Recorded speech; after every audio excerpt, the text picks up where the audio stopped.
السلام عليكم ورحمة الله وبركاته. الحمد لله والصلاة والسلام على أشرف رسول الله وعلى آله وأصحابه الفائزين برضا الله. أعوذ بالله من الشيطان الرجيم. بسم الله الرحمن الرحيم. إن الله يأمر بالعدل والإحسان وإيتاء ذي القربى وينهى عن الفحشاء والمنكر والبغي. صدق الله مولانا العلي العظيم. സ്നേഹാദരണീയനായ ഈ സമ്മേളനത്തിൻ്റെ അധ്യക്ഷൻ ബഹുമാന്യ സഹപ്രവർത്തകൻ കൂടിയായ OPM അഷ്റഫ് മൗലവി, ഈ ചടങ്ങിൻ്റെ ഉദ്ഘാടന കർമ്മം നിർവഹിച്ച ബഹുമാന്യനായ അബൂബക്കർ മൗലവി, സ്വാഗത പ്രഭാഷണം നിർവഹിച്ച ബഹുമാന്യനായ നൗഫൽ ഫൈസി, പ്രാർത്ഥന നിർവഹിച്ച നാസർ ദാരിമി, ബഹുമാനപ്പെട്ട സുബൈർ മാസ്റ്റർ, ഹുസൈൻ ഹാജി, സയ്യിദ് ഫിർദൗസ് തങ്ങൾ, ഈ മഹത്തായ പരിപാടിയിൽ സംബന്ധിച്ചു കൊണ്ടിരിക്കുന്ന അഹ്ലുസുന്നത്തി വൽ ജമാഅയുടെ കർമ്മധീരരായ നേതാക്കൾ, പണ്ഡിതന്മാർ, പ്രിയപ്പെട്ട യുവാക്കൾ, വിദ്യാർത്ഥികൾ, സഹോദരങ്ങൾ, ഇങ്ങനെ ഒരു പരിപാടി ഇവിടെ സംഘടിപ്പിച്ചതിൻ്റെ പശ്ചാത്തലവും അതിൻ്റെ പ്രാധാന്യവുമൊക്കെ എൻ്റെ പ്രിയ സഹപ്രവർത്തകർ വളരെ വിശദമായി നിങ്ങളോട് അവരുടെ പ്രഭാഷണങ്ങളിൽ ബോധ്യപ്പെടുത്തി എന്ന് ഞാൻ മനസ്സിലാക്കുകയാണ്. എന്നെ സംബന്ധിച്ചിടത്തോളം ഏൽപ്പിക്കപ്പെട്ട ദൗത്യം ലളിതവും പരിമിതവുമായ സമയത്തിനകത്ത് നിന്നുകൊണ്ട് നിർവഹിക്കുക എന്നതാണ് ഈ സന്ദർഭത്തിൽ കരണീയമെന്ന് മനസ്സിലാക്കിക്കൊണ്ട്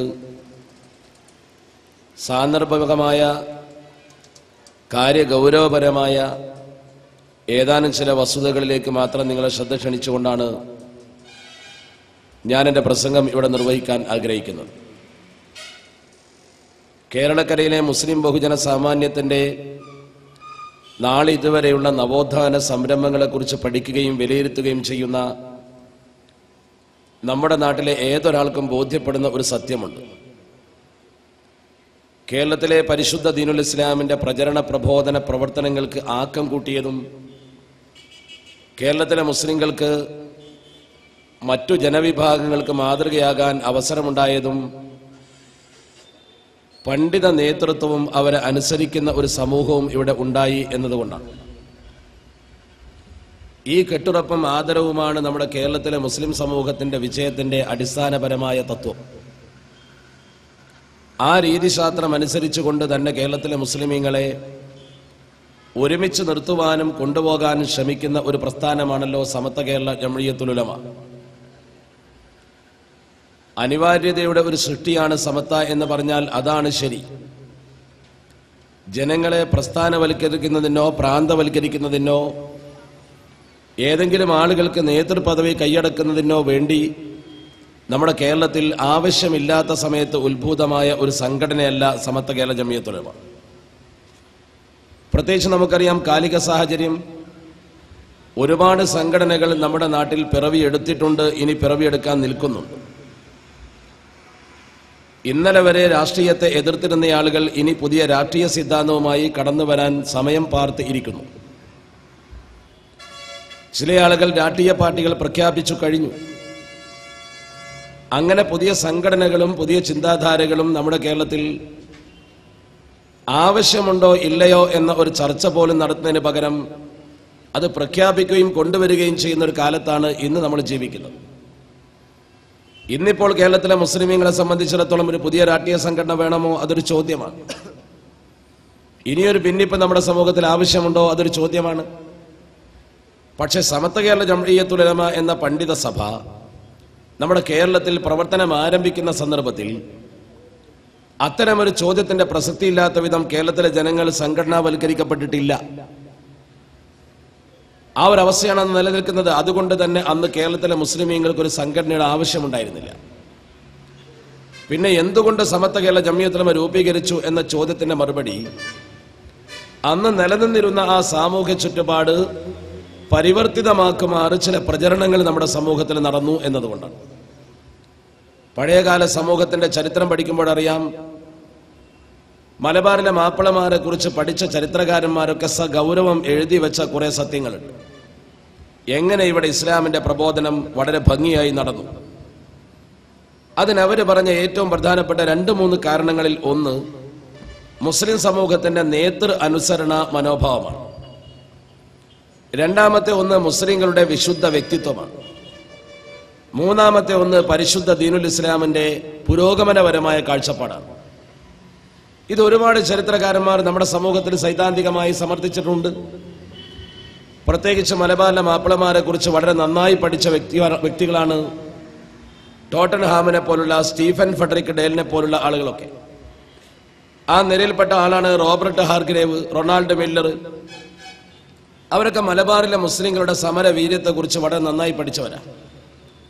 മലബാറിലെ മുസ്ലിങ്ങളുടെ സമരവീര്യത്തെക്കുറിച്ച് പഠിച്ച ഇതേ ആളുകൾ ഈ സമരവീര്യത്തെക്കുറിച്ച് വിലയിരുത്തുകയും എഴുതുകയും ചെയ്ത അതേ പണ്ഡിതന്മാർ അഥവാ ചരിത്ര പണ്ഡിതന്മാർ ഇസ്ലാമിക പ്രബോധനത്തിന് എങ്ങനെയാണ് കേരളത്തിൽ ആക്കമുണ്ടായത് എന്ന് എഴുതുമ്പോൾ അന്നത്തെ സമൂഹത്തിന്റെ ഈ ചെറുത്തുനിൽപ്പിന്റെ രീതിശാസ്ത്രമോ അതല്ലെങ്കിൽ അവര് പ്രകടിപ്പിച്ച സമരവീര്യമോ ആയിരുന്നില്ല ഇസ്ലാമിന്റെ പ്രചരണത്തിന് ആക്കം കൂട്ടിയത് എന്നവർ പറഞ്ഞിട്ടുണ്ട്.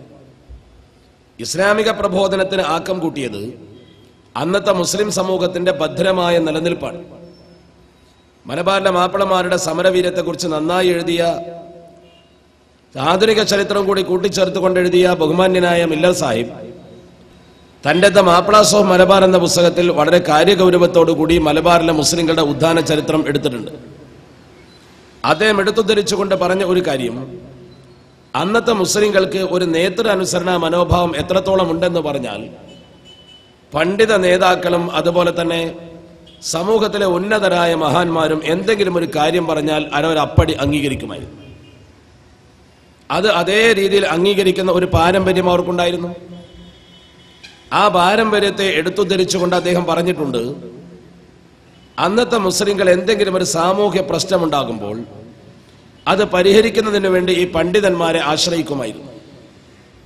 ആ പണ്ഡിതന്മാരൊരു തീരുമാനം പറഞ്ഞാൽ അവരത് അംഗീകരിക്കുമായിരുന്നു. ആ പണ്ഡിതന്മാർക്ക് അദ്ദേഹത്തിന്റെ പദം പ്രയോഗിച്ച് റിലീജിയസ് സയൻസ് എന്നാണ്.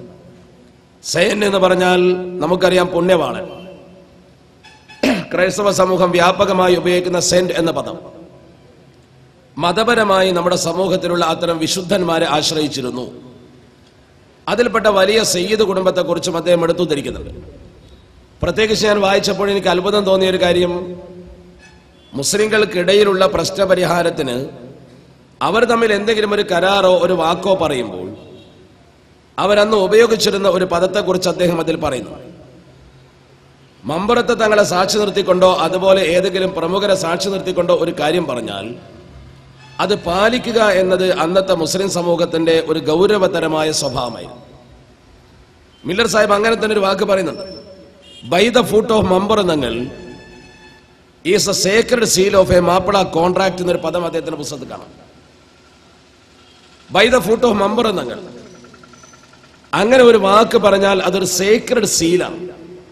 ഒരു മാപ്പിള കോൺട്രാക്ടിന്റെ sacred seal of a Mappila contract എന്ന് പറഞ്ഞാൽ ഒരു മാപ്പിളയും മറ്റൊരു മാപ്പിളയും ഒരു മുസ്ലിമും മറ്റൊരു മുസ്ലിമും തമ്മിലൊരു വിഷയത്തിൽ എന്തെങ്കിലും ഒരു കരാറ് പറയുമ്പോൾ അത് കല്യാണത്തിന്റെ കാര്യമാകട്ടെ, ഇടപാടിന്റെ കാര്യമാകട്ടെ, അതല്ല അതുപോലെയുള്ള എന്തെങ്കിലും ഒരു വിഷയമാകട്ടെ, ബൈ ദ ഫുട്ട് ഓഫ് മമ്പർ എന്നങ്ങൾ മമ്പുറത്ത് തങ്ങളെ കാലാണ് എന്ന് പറഞ്ഞാൽ ആ കരാർ പിന്നെ അവർ ലംഘിക്കില്ല.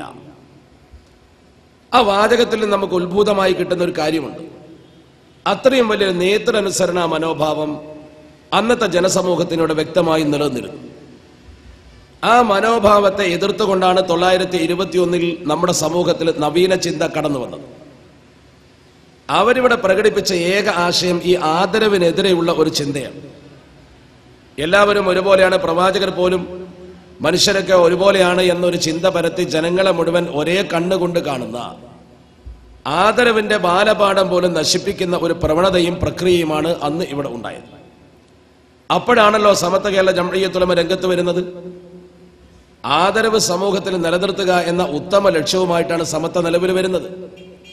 ആ സമത്വ കേരള ജംഇയ്യത്തുൽ ഉലമ കേരളത്തിൽ ഇന്നേ വരെ പഠിപ്പിച്ച പാഠം ഈ ജനസമൂഹത്തിന് ആദരിക്കേണ്ടവരെ ആദരിക്കാനുള്ള ഒരു പാഠം നൽകുക എന്നതാണ്. ഇസ്ലാമിക പ്രബോധനത്തിന്റെ